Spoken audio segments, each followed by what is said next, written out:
On today's show, a WHL game report on draft-eligible prospects Luca Cagnoni, Riley Heidt, and Koehn Ziemmer, as well as New Jersey Devils prospect Tyler Brennan, all coming up on Locked On NHL Prospects. You are Locked On NHL Prospects, part of the Locked On Podcast Network. Your team every day.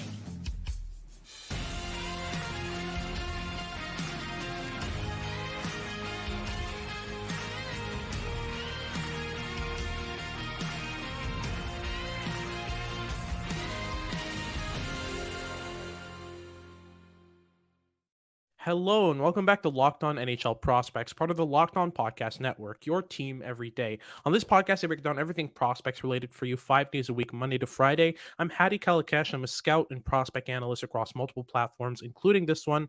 And I've got a very good show for you today. We're going to be breaking down a WHL game between the Portland Winterhawks and the Prince George Cougars. This game featured three draft eligible prospects all playing in the same game, as well as one drafted prospect. So the draft eligible prospects that we're going to be breaking down are first Luca Cagnoni, then Riley Heidt and Koehn Ziemmer. So Cagnoni plays for the Portland Winterhawks, Riley Heidt and Koehn Ziemmer play for the Prince George Cougars on the same line. Then after that, we're going to be looking at New Jersey Devils prospect netminder Tyler Brennan, who was drafted last year in the 2022 NHL draft. He's gone back to Prince George in the WHL. He was their starting netminder for this game. So we're going to be sort of breaking down all of these guys and giving them each grades for the game, how they did. I'm also going to be giving you sort of shift by shift analysis as much as I can. Of how they played within any given shift, what they did in each period, and how the game ended for them. So before we get into any of that, make sure to like and subscribe if you're watching on YouTube. Don't forget to do that. It's always very much appreciated. And if you're listening on your favorite podcasting platform, please make sure to make us your first listen of the day. We always like to be the first voice you hear in the morning while you're getting to work. It's always very, very much appreciated. So let's get right into it with our breakdown of Luca Cagnoni. Now, Cagnoni is a left-handed defenseman. He's 5'10", 170 pounds, so not the biggest defender. I just left him outside in my first round, and honestly, it's really just a lack of opportunity to get to see him and break down his game a bit more in detail. I've watched a couple games, one or two. I've watched some highlights, but I wasn't comfortable with my viewings of him enough to leave him in the first round. Based on the rankings I had seen previously. So, that's looking like a mistake so far. He played extremely well. So first, let's start with his first shift. So from the bat, he gets the puck from his defenseman on a D-to-D pass, and he just activates up the ice. Goes face first into the offensive zone pretty much. He plays a give and go at the offensive blue line. He continues his route deep into the offensive zone.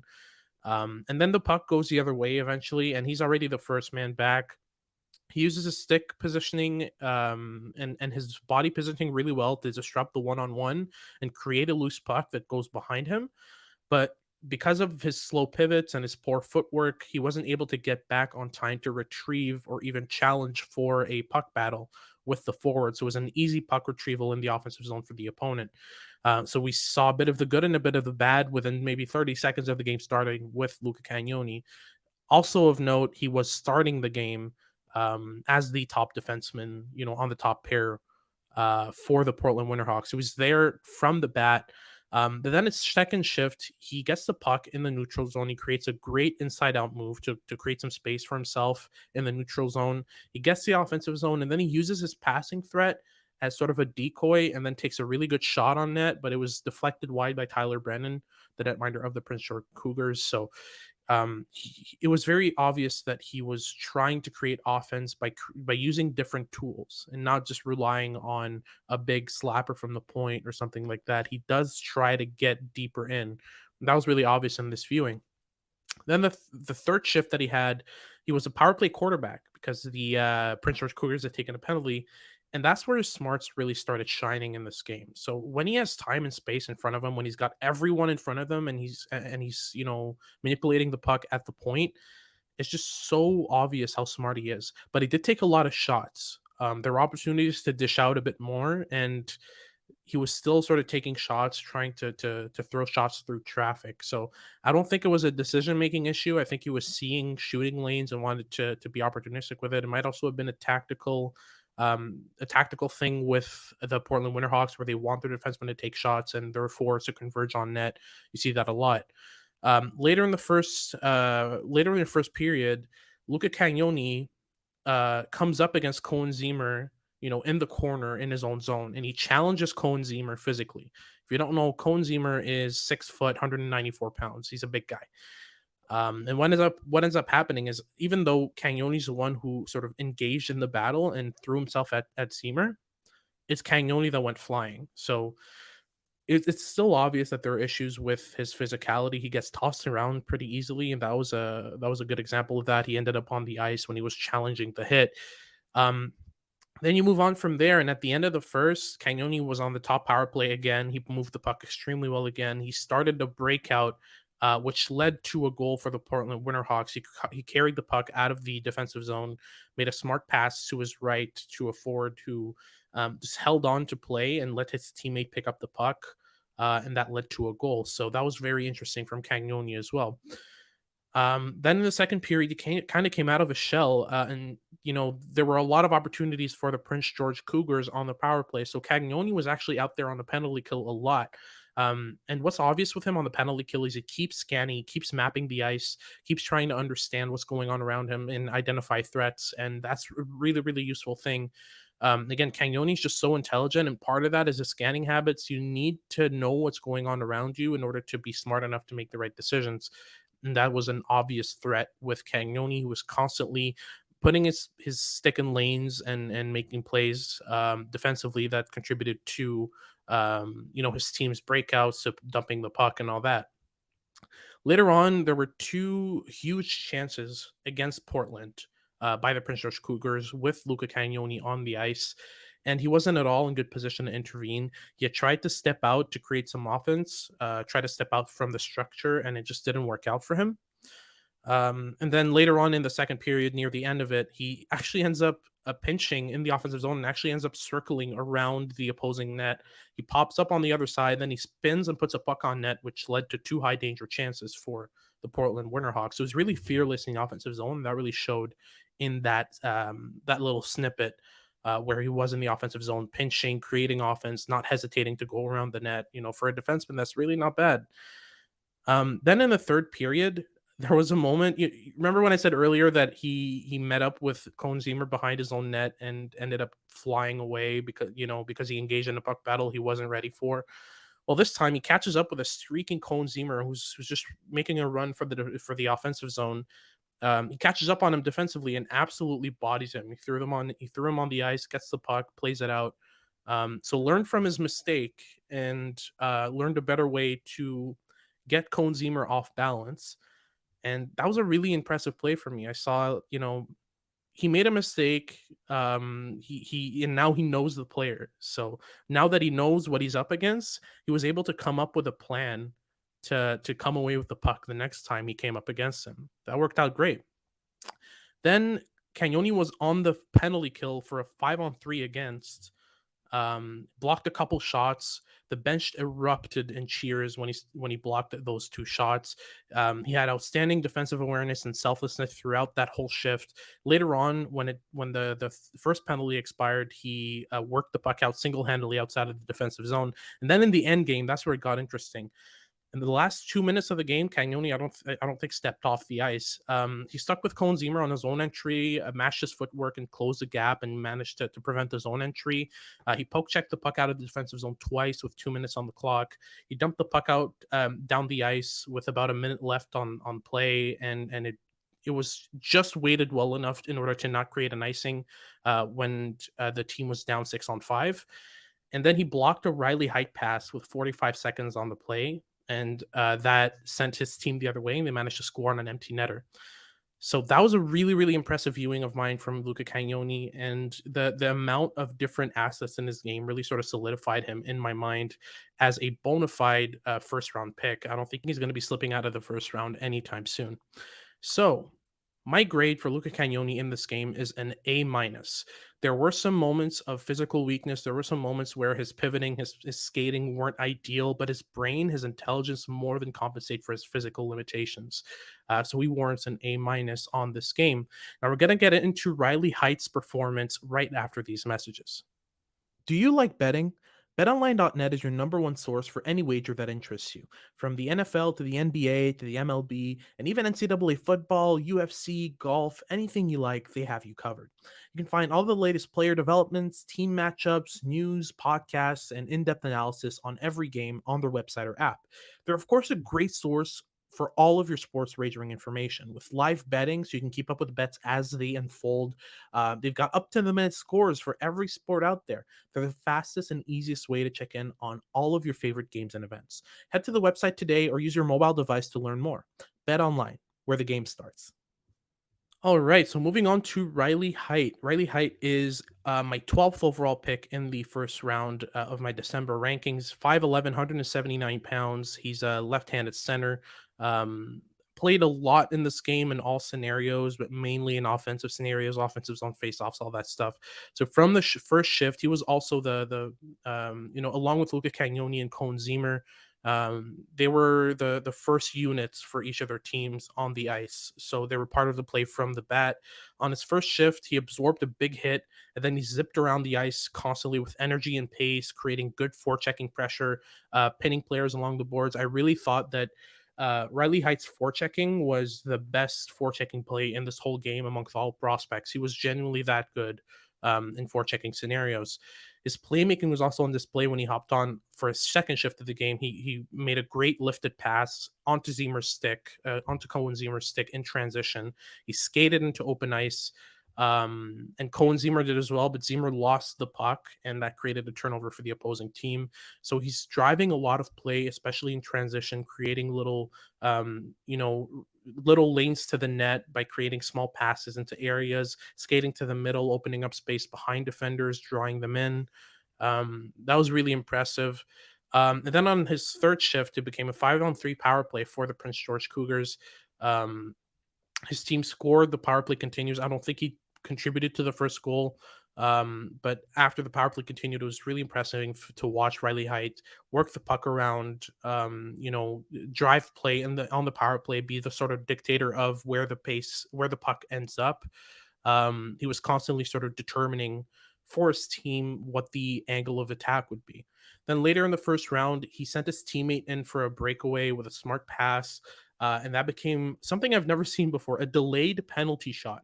So the play went on for a good minute and a half, and then Riley Hyde just started taking off. The moment that delayed penalty was announced, the moment the ref's hand shot up, he just started blending all his skills together in really good ways. He blended his quick feet, an inside out move, and off puck support in order to keep plays alive. And that happened a couple times. He was able to make dekes on defenders, fool them out of the area they were defending, and offering a lot of support for his teammates off the puck by taking routes towards them or moving off the puck to open some space for him or draw a defender into him so that the defender at the point would be available.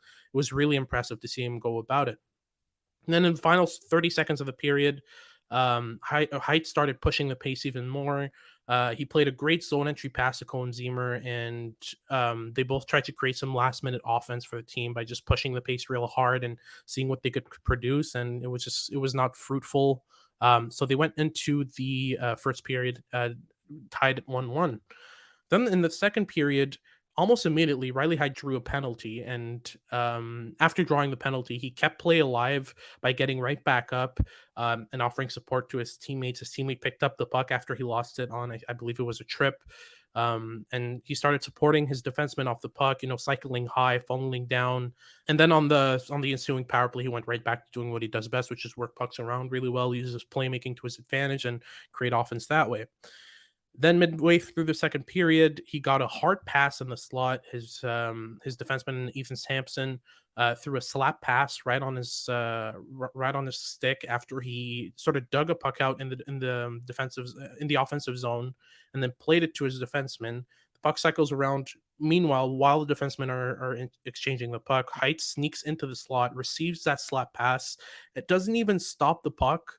All he did was just put his stick down real quick, and the puck sort of just tapped off of his stick right into Koehn Zimmer's path for a clean tap in, and that was 2-1 for Prince George. So he was able to react extremely quickly, and he was very aware of where Koehn Ziemmer was headed. So those two play really well off of each other. And I'll get into it a bit more later on, but I do believe that Riley Heidt is the main play driver on that line, and he's the main reason that Ziemmer is able to get the results that he is. They're both at 40 points after this game, so very impressive. They're tied for fifth in the WHL amongst all ages of forwards. So moving on to the third period, Riley Height's board play was a massive strength, and I believe that it's genuinely his top element. That and his playmaking together, it's a very lethal combination. He's able to keep plays alive really intelligently. He uses his board mechanics along the boards in order to extend puck battles and turn them into his favor, but he also uses his smarts in order to win board battles. So what he did at one point at the beginning of the third period is he went in for a board battle, but he faked a hit on the player and then he backed off and started skating towards the boards. And what that did is that the player that he was going to hit braced for a hit. So let go of the puck and just brace himself for a sort of reverse hit to counter the momentum of Riley Height. That let the puck just roll back, and Height just went and picked it up and extended play. It was really impressive. So I think his board play is extremely refined. It's extremely intelligent. Something that's probably his biggest strength, in my opinion. Then later on, in midway about in the third, Riley Heidt makes his way to the front of the net. Koehn Ziemmer goes to the net front as well and tries a backhand shot from the other side. Height's got a stick down on the other side at the far post, and he gets tied up by a defender. And it was clear holding, so he drew a penalty. And then the first play off the faceoff, Riley Heidt gets the puck, attacks the defensive box head on. He plays the left half dot, so he went from the left half dot and started skating towards the defender and then drew his stick in. And then the moment his stick was out of that lane, he zipped a pass cross ice to his teammate who barely misses. So really impressive way to use his playmaking in order to open up lanes. It was very, very smart of him. And then at the end of that penalty, Marcus Nguyen, who's a forward on the Portland Winterhawks, manages to get a sort of partial break, but Riley Height catches up to him and he just sort of levers his stick in order to lift Nguyen's stick off the ice, and that gives his defenseman just enough time to come in and neutralize that rush chance. So great back checking from Wright as well. He's a very intense player, and that really shows in the way that he back checks. So that was a very, very nice play that I want to highlight. And then near the end of the period, the Winterhawks allow another 5-on-3 power play for the Prince George Cougars. Riley Height was really looking to pass as often as he can. I don't think he trusts his shot enough, which is a flaw. And because even with clear shooting lanes, he was still trying to delegate to teammates near the blue line or to his forwards near the goaltender's net. So it's a work in progress with Hyde in terms of utilizing his shot more, because once you start showing teams that you're a goal scoring threat, they're actually going to open up some passing lanes for you by trusting you to shoot in situations where you're looking to pass. But with Hyde, it's almost always the pass, and that's kind of limiting his offensive potential. So the grade for Riley Heidt in this game is a straight up A. I think it was the best player in this game. And it's very impressive to see him go about it, because his blend of intensity, of speed, of intelligence, of forechecking awareness, all that works so well together. Then you add on top of that the high end playmaking that he has, and it's just so impressive to watch. That's going to be it for Riley Height. Now we're going to go into Koehn Ziemmer and Tyler Brennan's games right after these messages. All right, so moving on to our final two players of this game report for the WHL. We're going to start with Koehn Ziemmer, who he's a sharpshooter. He's a goal scorer. I will not take that away from him, but this was a tough game for him. So on his second shift, he loses the puck on his own entry.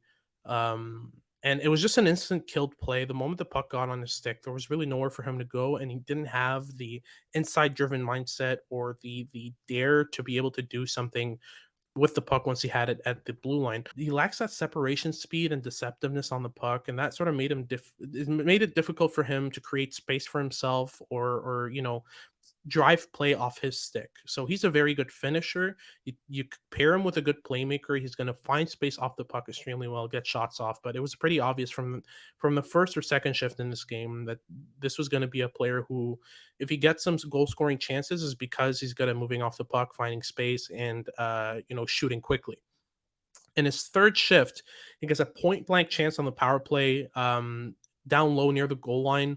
It was an awkward angle, but it was a very clean pass, and he was able to get a pretty good shot off. But the Portland Winterhawks netminder got there on time and prevented him from scoring. Later on, his defenseman Ethan Sampson gets a shot on net. It goes in from the point. It was an awkward goal for the Portland Winterhawks netminder, and the puck goes straight in. He gets an assist on that goal. So that was his first point of the game.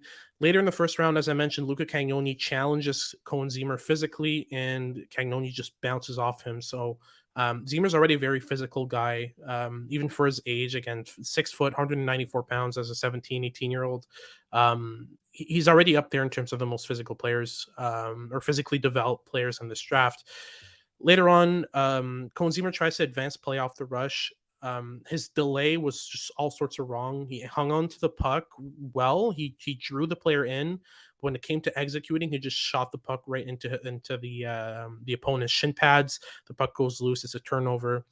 So he's having trouble dictating play off his stick. He's really just he's mainly a finisher. That's what he excels at.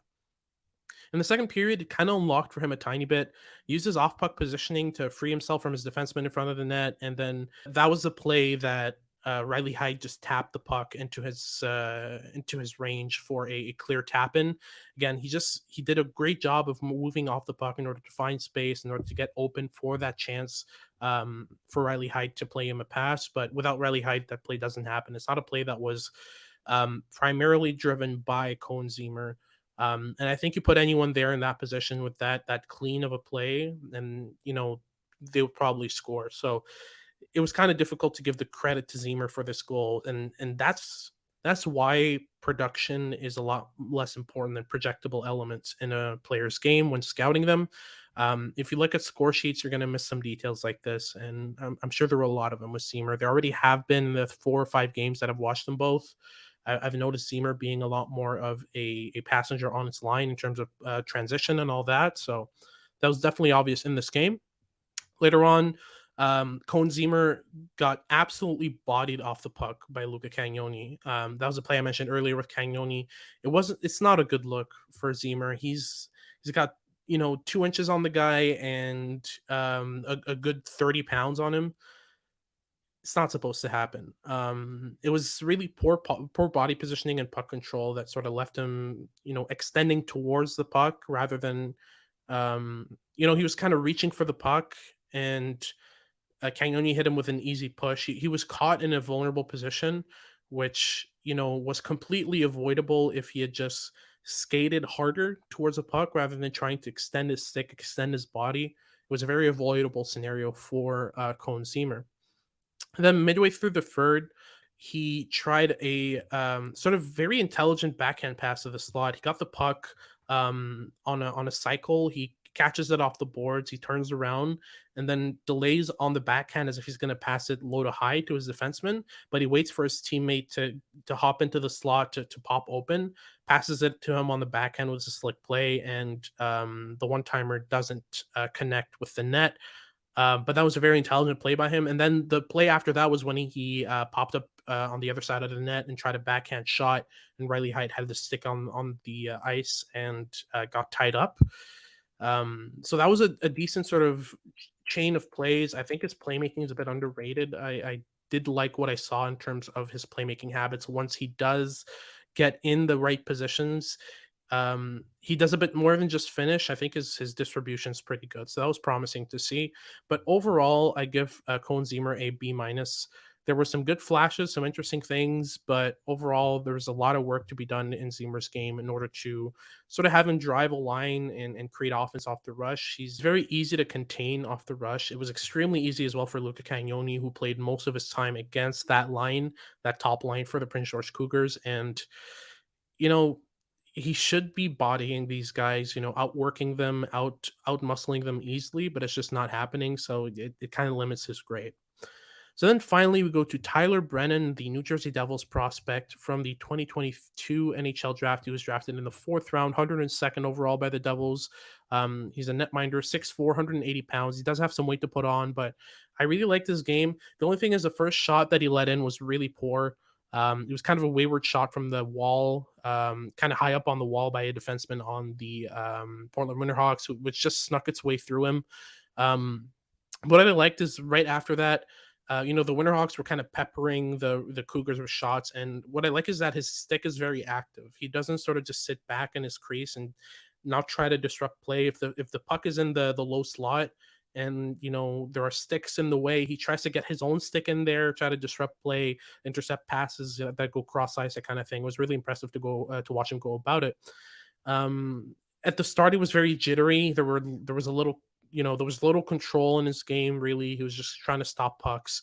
But later in the first round, just within 20 minutes, he was already sort of looking more positionally sound, more calm. He was relying on his frame to cover the net, cover corners, and he was leading his movements with his eyes, which is something that I look for with netminders. It's just a very good habit to have.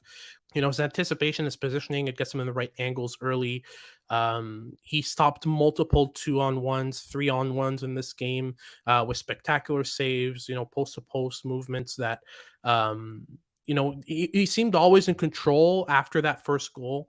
Even though he led in three in that game, the other two goals that he let in were really difficult plays for him to stop, and he gave his team a really solid chance in the second period. Honestly, the only reason why the Prince George Cougars went into the third period tied 2-2 was because of Tyler Brennan. He made multiple, 10 bell saves against the Winterhawks. It was really impressive to watch. Again, just reads the game so well. His timing, his anticipation, his poise are all really good. It was really impressive to watch him go about it. So Brendan gets a B plus for me. I still think that that first shot that he let in, he should be saving. And that's the difference for me between a starter and an elite netminder. Just watching to see a bit more consistency in terms of starting games on time, being there for your team from minute one, and not letting in sort of easy goals would be something I'd be looking forward to in Brennan's game. But that's going to be it for today's episode. Thank you very much for watching. If you like what you've been listening to, make sure to like and subscribe if you're watching on YouTube, and to follow along. Make us your first listen of the day on all of your favorite podcasting platforms, from Spotify to Odyssey to Apple Podcasts. We're available everywhere that you get your podcasts. For your second listen of the day, make sure to check out Locked On Sports Today. They're the best place to get updates on all of the day's scores, what's been going on, news, updates, all that stuff. They're the best place to stay informed about all your favorite sports. This has been Locked On NHL Prospects with Hadi Kalakash, and I hope you tune in next time.